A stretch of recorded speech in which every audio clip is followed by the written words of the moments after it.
పోసానికి మరిన్ని కష్టాలు సిఐడి కస్టడీలోకి అయితే తీసుకోవడం జరిగింది. మరి ఇది విన్న తర్వాత ఆయనకి సంబంధించి ఒక్కరంటే ఒక్కరు కూడా మంచిగా అయిందని అంటున్నారు, ఎవ్వరు కూడా బాధపడట్లేదు. మరి ప్రజెంట్ సిఐడి ఎలా ట్రీట్ చేయబోతుంది అనుకోవచ్చు. అంటే ఇప్పటి వరకు కూడా ఓన్లీ పోలీస్ స్టేషన్లే, మా పోలీస్ స్టేషన్కి తీసుకెళ్తామని మా పోలీస్ స్టేషన్ ఇట్లా వాళ్ళు పీటీ వాళ్ళతోని ఇంకొక పోలీస్ స్టేషన్కి వీళ్ళు ఇట్లా ఇదంతా కూడా జరిగింది.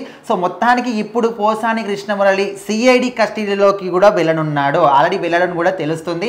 ఎందుకంటే ఇప్పటి వరకు కూడా ఇట్లా బూతులు మాట్లాడాడు, ఒకరిని తిట్టాడు, ఇదంతా కోర్టు ఆల్రెడీ కూడా కొంత మేరకు ఆయనకు బెయిల్ కూడా ఇచ్చినట్టు తెలుస్తుంది.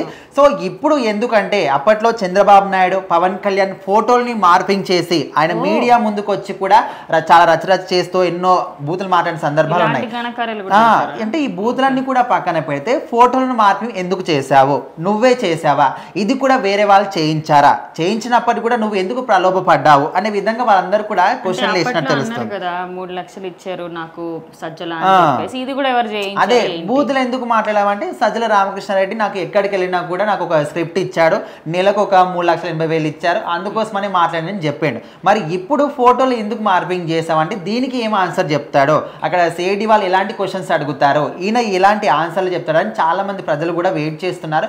ఎందుకంటే ఇప్పుడు నార్మల్గా మీడియా ముందుకు వచ్చి ఎన్నో బూతులు మాట్లాడాడు అంతా మనం మాటలు కూడా చెప్పుకోవాలి, మళ్ళీ మాట్లాడుకునేటువంటి టాపిక్ కూడా అది కాదు. అయితే అంతా కూడా పోయింది ఇప్పుడు. అయితే ఫోటోలు ఎందుకు మార్పింగ్ చేశారో అంటే మీరు మాటలు మాట్లాడారు, తిట్టారు, అదంతా కూడా పోతే ఫోటోలు అనేటివి చాలా కొంచెం సెన్సిటివ్ కంటెంట్, ఎందుకంటే ఎవరు చేయలేరు కదా. ఆర్జీవి కూడా ఆయన సినిమాలో చంద్రబాబు నాయుడు గారి ఫోటోలు కానీ చూపించారు, అంటే అదే విధంగా చూపించారు. ఈయన మీడియా ముందుకు వచ్చి మరి ఫోటోలు మార్పింగ్ చేసి చూపించడం కరెక్టేనా? సో దీని గురించి అయితే ఇప్పుడు ఇక్కడ సిఐడి వాళ్ళు కస్టడీ గుంటూరు కోర్టు అయితే ఆదేశాలు ఇచ్చిందంట. సిఐడి వాళ్ళు కస్టడీలో కూడా తీసుకున్నారు. వాళ్ళు పీటీ వారంతో వెళ్ళిన తర్వాత కోర్టు మాత్రం ఆదేశాలు ఇచ్చింది. మరి కస్టడీలోకి వెళ్ళిన తర్వాత వాళ్ళు మరి వాళ్ళ సైడ్ నుంచి ఏమైనా శిక్షలు వేస్తారా, లేకపోతే ఓన్లీ క్వశ్చన్లే అడుగుతారా? ఆ క్వశ్చన్ అడిగిన తర్వాత ఈయన ఏం ఆన్సర్లు చెప్తారని చాలా మంది వెయిట్ చేస్తున్నారు. అయితే ఈయన తర్వాత ఎవరు ఈ బరిలో ఉన్నారు? ఇప్పటికీ చాలా మందిని కూడా అరెస్ట్ చేశారు. అంటే వీళ్ళు చేసింది ఒకటి చిన్న చిత్క తప్పులు కాదు, పెద్ద పెద్ద తప్పులే ఉంటాయి. 1, 2 కాదు, ఒక 10కి మించి ఎక్కువనే ఉంటాయి.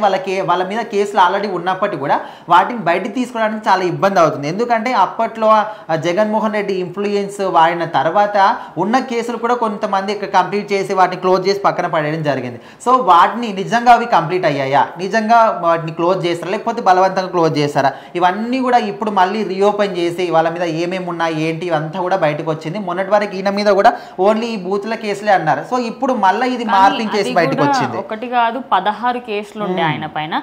ఆ 16 కేసులలో ఫస్ట్ ఒక 2 కేసులు అయితే కొట్టివేశారు.